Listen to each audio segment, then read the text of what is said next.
Imagine this. You wake up, right? And it's not the usual sounds, not the rooster. It's bells. Church bells just tolling on since before dawn.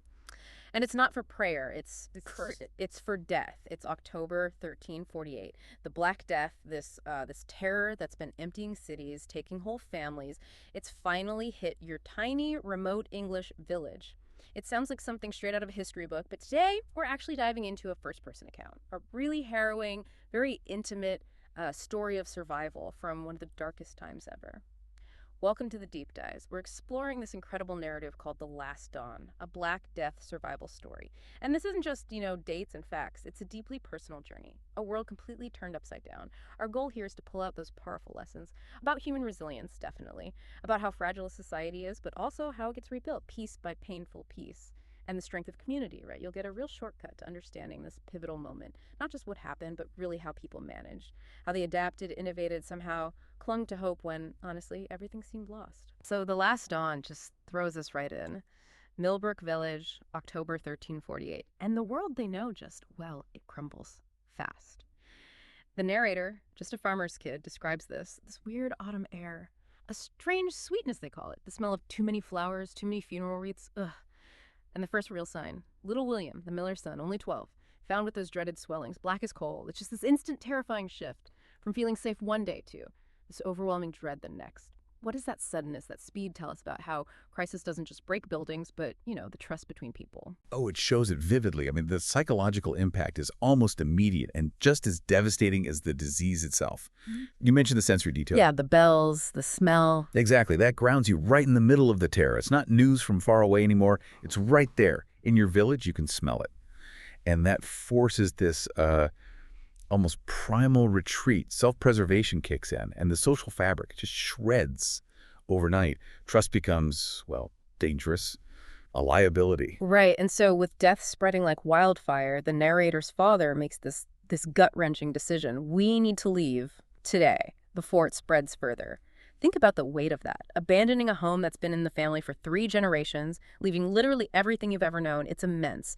But then the alternative, hearing about villages just emptied out, fields completely unharvested, even the animals starving, it's somehow even more terrifying.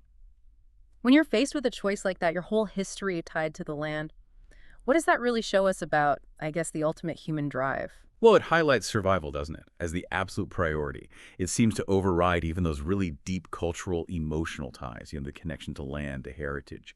The story forces you, the listener, to ask, what's the breaking point? And for this family, it's seeing that staying means certain death. So even the most sacred connections, they kind of become secondary to just staying alive. Yeah. It shows that when a threat is truly existential, everything else gets reshuffled around it. But just as they're getting ready to go, there's this one last really heartbreaking encounter. It kind of seals the deal. Robert the baker shows up, his wife, Mary, she's dead, and he starts listing other villagers. The list is growing. Then, and this is incredible, he actually shows them his own arm.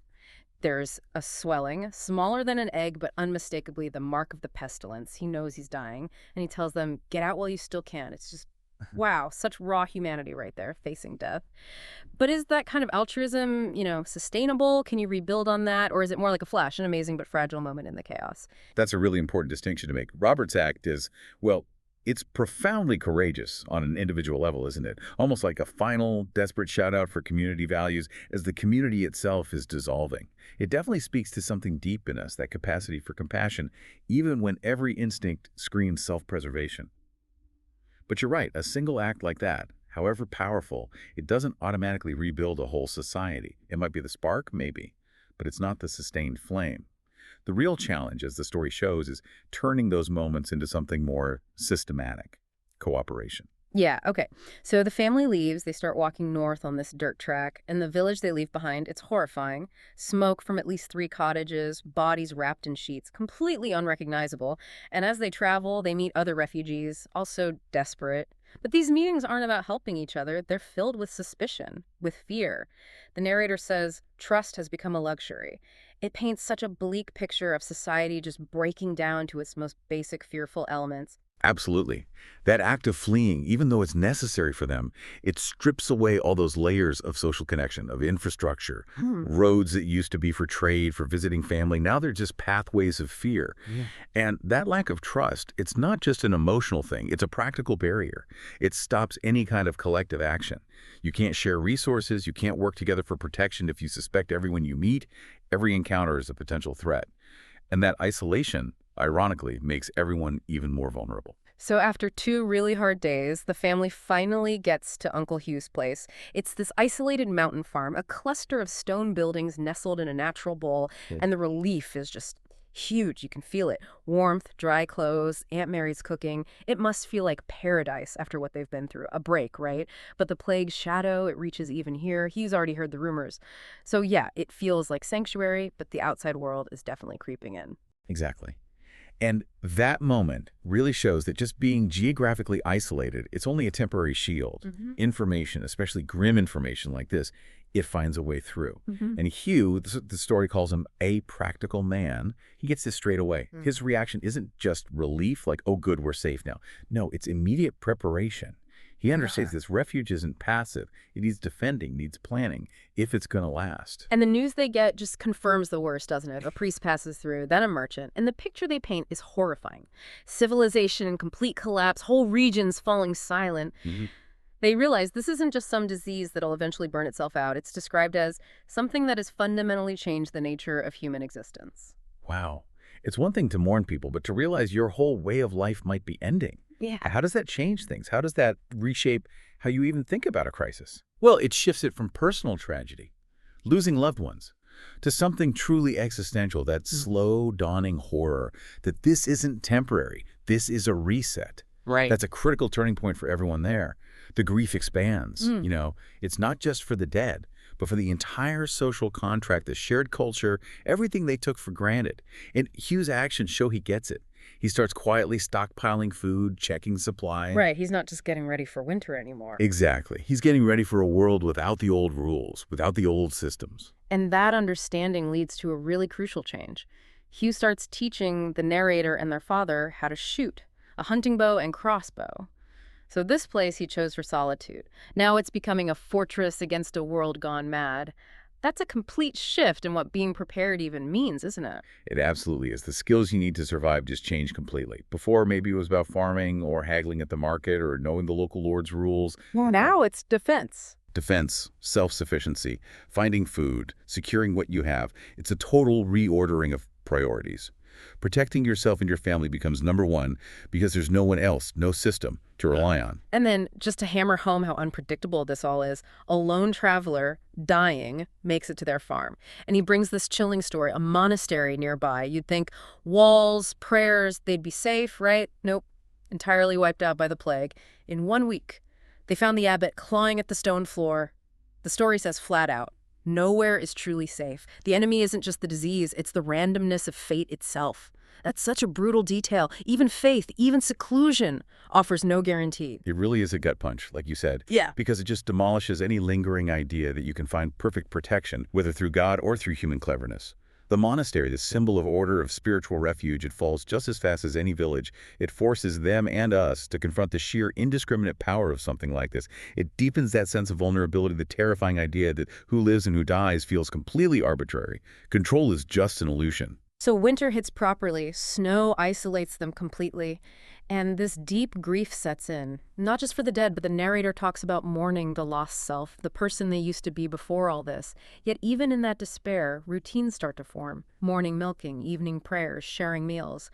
Christmas comes, stripped bare of all the usual stuff, but it becomes this sacred day, focused on the promise of hope in the midst of darkness. It really speaks to that human need for ritual, for connection, doesn't it? Oh, definitely. It highlights a really critical coping mechanism, psychologically. When the world outside is just chaos, people instinctively create internal order. Those routines, those rituals, daily chores, prayers, together they become anchors. They provide structure, a sense of normalcy, a purpose. And that's essential for dealing not just with losing people, but that bigger lost self idea, the pre-plague identity. Finding meaning together in these small, repeated acts. That's the first step towards building a new identity, for individuals and for the group. But that fragile piece of winter isolation, it doesn't last. It reveals a new threat. Human footprints in the snow. Other survivors, desperate, armed, and watching the farm. The attack comes during a blizzard. They're outnumbered, livestock killed, hay burned. It looks hopeless. But then the narrator's mother, who's just been praying steadily the whole time, she does something completely unexpected. She walks outside, unarmed, just holding her prayer book. I mean, talk about a surprising turn. All rational defense has failed, and she tries this. It's an absolutely pivotal moment, a huge gamble, really, a gamble on humanity itself. And it makes you ask, doesn't it, what deep values, what shared humanity can still be reached even after so much suffering. Her action, the way she speaks about shared suffering and mutual aid, it connects with something in the attacker's leader, Marcus the blacksmith. He actually begins to weep. It's this powerful appeal to, well, Christian compassion maybe, but also just basic empathy. A reminder that even in desperation, that capacity isn't totally gone. It's a conscious choice, isn't it? To try and re-engage with humanity, not just retreat further. And this totally radical act leads to, as the story puts it, one of the strangest negotiations in human history. Because the attackers, they aren't just monsters, they're desperate, like everyone else. And they reach this agreement. It's practical, but also profound. The attackers will help repair the damage they caused in return for food and shelter. The narrator calls it a gamble that could doom you all, but also an affirmation of the values that separate humans from beasts. That's an incredible insight into the kind of choices people face when society just evaporates. It's remarkable, that resolution, because it's a deliberate choice to rebuild social capital, right when the instinct would be to just hoard what you have. Social capital being that, that invisible network of trust and cooperation that makes communities work. Instead of just more conflict, which seemed inevitable, they chose cooperation. They recognized that working together, even with the people who just attacked you, might actually be a better long-term strategy than fighting forever. It's a massive risk, but it's an investment in trying to build some kind of shared future. But making it work. 13 people suddenly crammed into a space meant for 5.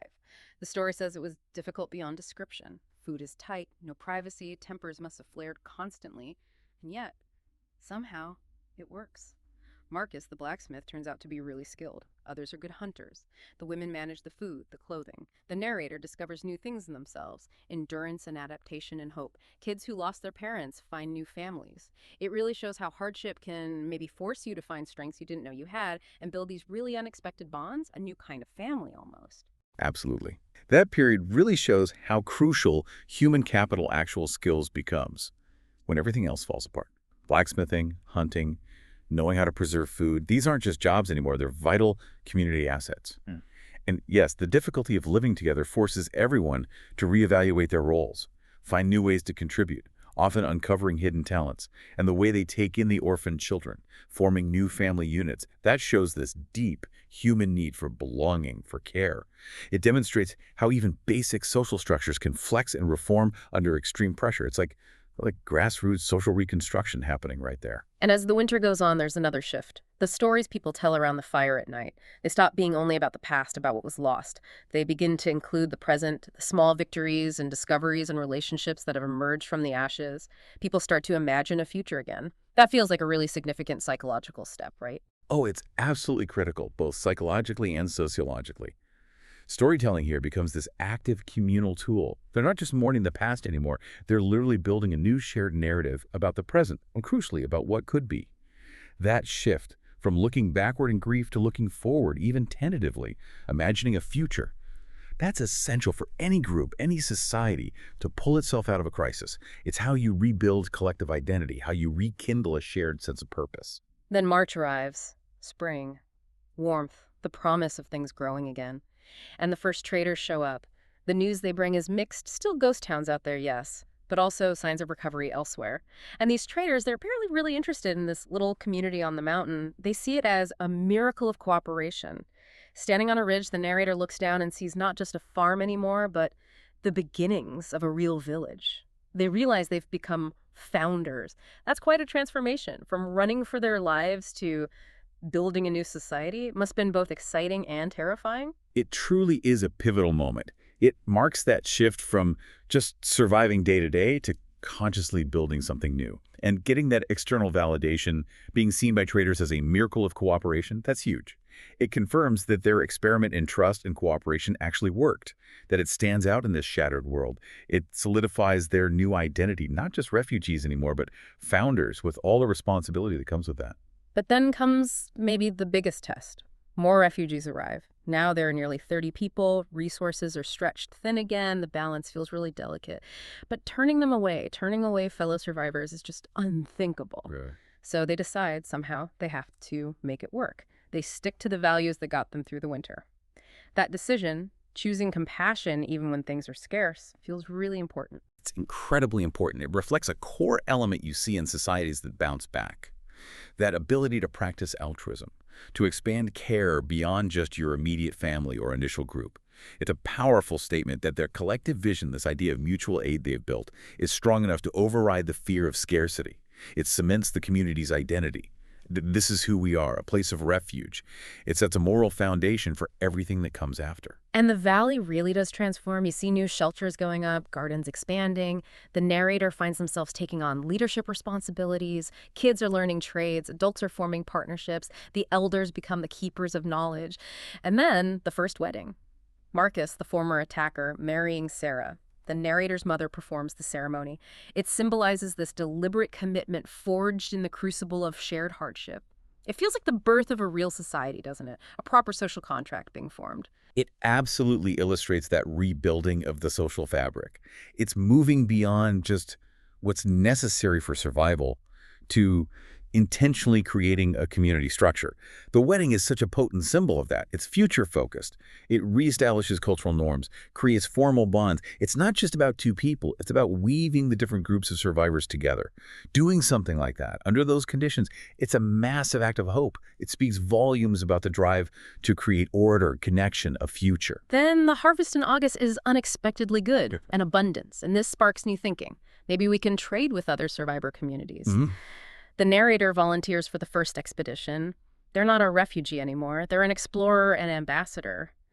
Their world, which had shrunk down to this one valley out of fear, is starting to expand again, driven by having a little extra. Yes, that shift from scarcity to surplus is key. It allows them to move beyond just thinking about the next meal, to thinking about, well, economics, diplomacy, engagement with the wider world. The narrator's new role signals the community is growing outwards. They're not just surviving in isolation anymore. They're ready to connect, to trade, to rebuild networks.